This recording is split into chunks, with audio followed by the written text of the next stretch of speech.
The stroke of midnight on New Year's Eve usually sounds like this.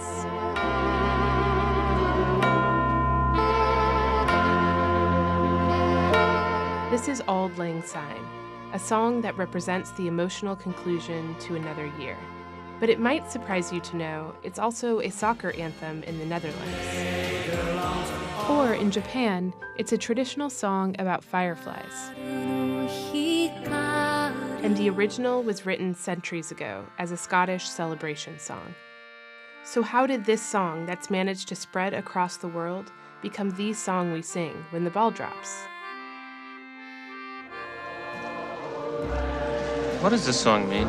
My whole life, I don't know what this song means. A lot of people share this confusion about Auld Lang Syne because the lyrics are sort of hard to figure out. Let's start with the title, Auld Lang Syne. Individually, these words mean old, long, and sense, which, taken together, translate to something like, for old time's sake.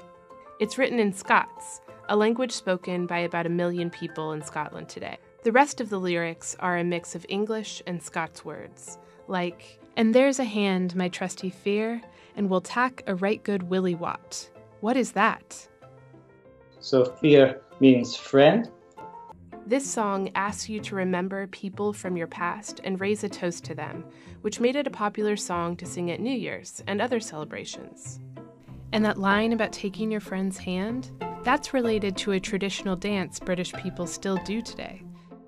The guy who popularized this song was one of Scotland's most famous exports, Robert Burns. Burns was a poet writing in the 1700s, just after Scotland and England unified to create the Kingdom of Great Britain. He witnessed the decline of traditional Scottish culture in favor of English norms. So he devoted the end of his life to preserving this dying culture by traveling the country to collect traditional poetry and songs to get them published. Auld Lang Syne was one of those songs. In a 1793 letter to his music publisher, George Thomson, Burns claimed he wrote down the lyrics after hearing an old man singing it. He called Auld Lang Syne an old song about the olden times. And he made sure Thomson kept the Scots words in the song, arguing, there is a naivety, a pastoral simplicity in a slight intermixture of Scots words and phraseology. And this song, Auld Lang Syne, is doing a great job of tying in with the original idea of collecting folk songs, preserving heritage, celebrating heritage. Auld Lang Syne was republished in countless songbooks worldwide over the centuries, and because of Burns, the Scots words are still in there. And even if you don't know the history behind them, you can still sort of figure out what the song is saying. Anyway, it's about old friends. Why has a song that people don't really understand become so widespread? For starters, the melody of Auld Lang Syne is simple, making it easy to sing along to and easy to adapt into other musical styles, which is why it can become a soul song. Should old acquaintance be forgot? Or a bluegrass song. Or rock and roll.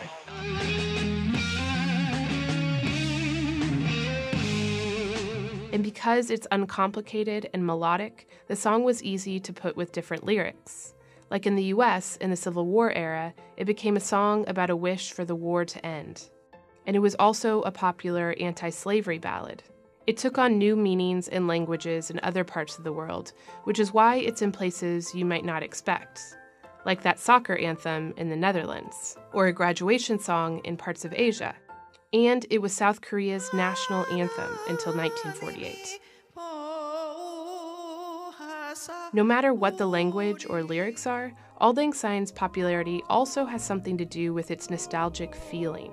The song itself is often used in the popular context in an even more overtly sad way. If you look at the words, it is quite nostalgic as a song, and that's its attraction. Which is why it started showing up in countless classic movies, usually to mark an emotional scene, like in this 1937 Shirley Temple movie, when her character consoles a dying soldier by singing Auld Lang Syne. And the director Frank Capra used it for sentimental moments in at least 3 of his films. But in the US, the song is best known for one thing. Happy New Year! And for that, we can thank Mr. New Year's Eve himself, Guy Lombardo. In 1928, Lombardo and his orchestra, the Royal Canadians, started a popular New Year's Eve radio show broadcast from the Roosevelt Hotel in Manhattan. This meant that Americans all over the country tuned in from their home radios to listen to the same music on New Year's Eve. And at the stroke of midnight, Lombardo played their version of Auld Lang Syne. A Happy New Year, everybody! A very Happy New Year! Lombardo continued that tradition for nearly 50 years, and when Dick Clark's New Year's Rockin' Eve started on TV in 1973, he would play Auld Lang Syne at midnight too. And after Clark, Ryan Seacrest did the same.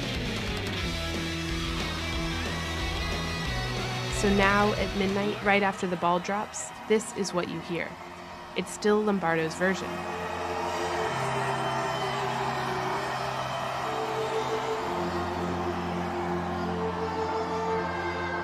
And this is why, for many, the song is so singularly associated with the nostalgia of another year past. So when this new year rolls around, even if you don't know all the words, sing along anyway. You won't be alone.